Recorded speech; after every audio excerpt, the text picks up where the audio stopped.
कंत्राटी वीज कर्मचाऱ्यांनी घोषणा केली की आम्ही आंदोलन स्थगित केलेलं आहे. नेमकी काय चर्चा झाली, काय सांगणार? कंत्राटी जे कर्मचारी आहेत त्यांचे काही मूलभूत प्रश्न होते, त्याच्यावर आमची चर्चा झालेली आहे.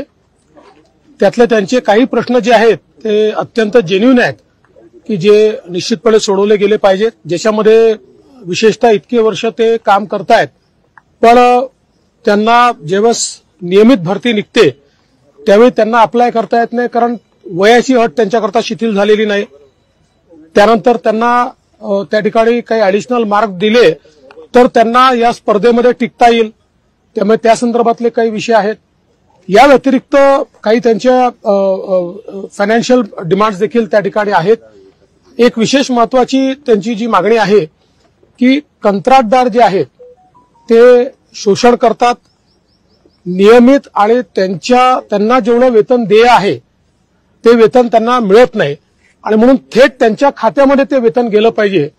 तर ही मागणी जी आहे ती मला असं वाटतं योग्य आहे. आम्ही त्याचं एक मेकॅनिझम आता तयार करण्याचा प्रयत्न करू की ज्यातनं थेट त्यांच्या खात्यात त्यांचं वेतन हे गेलं पाहिजे. काही ठिकाणी खात्यात वेतन गेल्यानंतर कंत्राटदार ते वेतन विड्रॉ करून घेतोय, तर त्याही अशा प्रकरणांची चौकशी करण्याचे आदेश मी देणार आहे.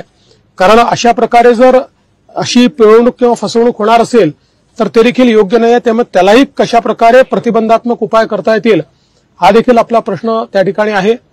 काही त्यांच्या ज्या फायनान्शियल डिमांड्स आहेत, एक मी आमची त्यांना अडचण समजावून सांगितली की आम्ही 2019 साली जी काही वाढ दिली होती ती सगळीच्या सगळी वाढ ही एमईआरसीने डिसअलाव केली आणि ती डिसअलाव केल्यामुळे आता त्याचा भार जो आहे तो पूर्णपणे कंपन्यांवर पडलेला आहे आणि त्याची वसुली कंपन्यांना करता येत नाही.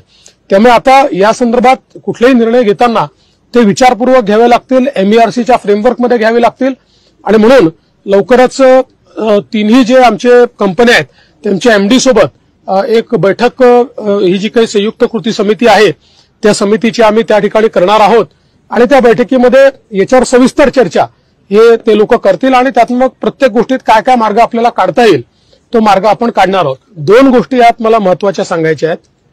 एक की कंत्राटी कामगार जे आहेत यांच्याबद्दल शासनाचा अप्रोच हा संवेदनशीलतेचा असणार आहे, कारण शेवटी ही आपलीच मुलं आहेत आणि त्यांना देखील बऱ्याच हार्डशिपला पुढे जावं लागतं. त्यामुळे त्यांचे काही इन्शुरन्सचे विषय आहेत, काही त्यांचे मेडिक्लेमचे विषय आहेत.